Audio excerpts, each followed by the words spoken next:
સમગ્ર બનાસકાંઠામાં આજે એક ચર્ચિત સવાલ એ પણ છે કે મહિલા સશક્તિકરણને જ્યારે ભારતીય જનતા પાર્ટી પ્રાધાન્ય આપી રહી છે ત્યારે આજે સંગીતાબેન પ્રકાશભાઈ દવે ડીસા નગરપાલિકાના પ્રમુખ બન્યા છે અને તે રીતે નારી શક્તિને ખાસ કરીને જે પુષ્પેક છે વિકાસમાં પણ નારી શક્તિનો જે સહકાર અને સાથ લેવાની જે ભારતીય જનતા પાર્ટી નેમ જે ઉચ્ચારી હતી તેને આજે ચરિતાર્થ કરતી જોવા મળવામાં આવ્યું હતું। આપ જોઈ રહ્યા છો તે રીતે સંગીતાબેન પ્રકાશભાઈ દવે ડીસા નગરપાલિકા નવનિયુક્ત પ્રમુખ હવે 2.5 વર્ષના શાસનમાં ડીસા નગરપાલિકાનો પદભાર ગ્રહણ કરી રહ્યા છે ત્યારે આજના શુભ પ્રસંગે તેમના પરિવારજનો શું કહી રહ્યા છે, ખાસ કરીને તેમના પરિવારજનોમાં કેવો ખુશીનો માહોલ છે આવો જોઈએ। મહિલાએ સુકાન સંભાળ્યું છે, મહિલાઓથી જાણીશું કે કેવો ઉત્સાહ અનુભવી રહી છે। શું કહેશો એ વિશે? આપ કાર્યકર્તા છો, ભાજપના જવાબદાર હોદ્દેદાર છો, કેવો આનંદ અનુભવી રહ્યા છો?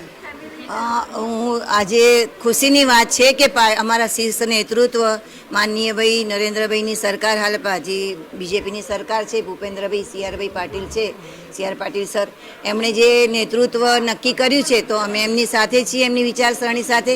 અને જ્યારે મહિલાની વાત કરો તો મહિલા તરીકે હું એક ગૌરવ અનુભવું છું કે નાસ્તિ માતૃસમા ગતિ, નાસ્તિ માતૃસમા આશ્રય, એટલે કે માતા સમાન કોઈ પ્રિય નથી, માતા સમાન કોઈ ગતિ નથી।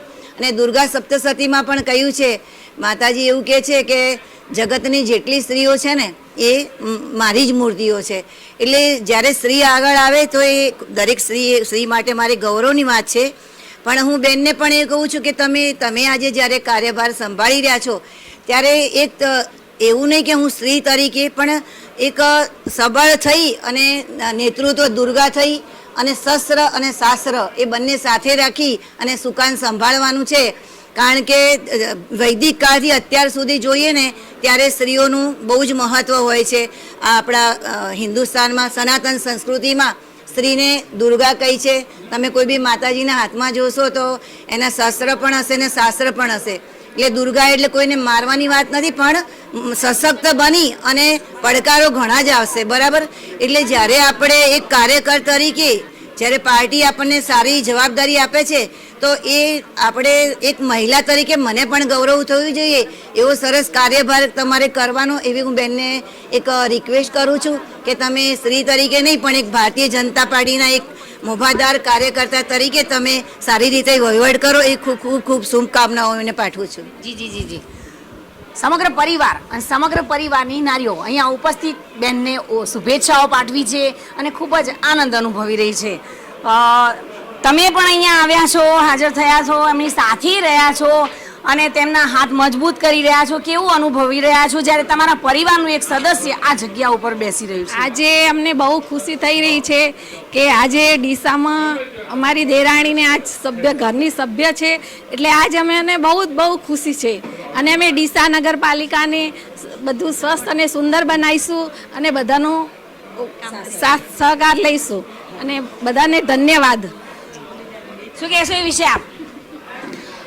સૌ પ્રથમ તો મારા સાસુ નગરપાલિકાના પ્રમુખ છે, એ બદલ મને બહુ જ ખુશી થઈ રહી છે અને હું આશા કરું છું કે એ પૂરા ડીસા શહેરને સ્વચ્છ અને સુંદર બનાવશે અને સર્વાંગી વિકાસ કરશે, એ અમારી આશા।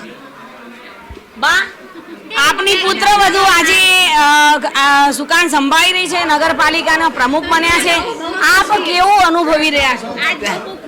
ખૂબ હું ખુશી છું અને એને બધું સારી રીતે સંભાળશે।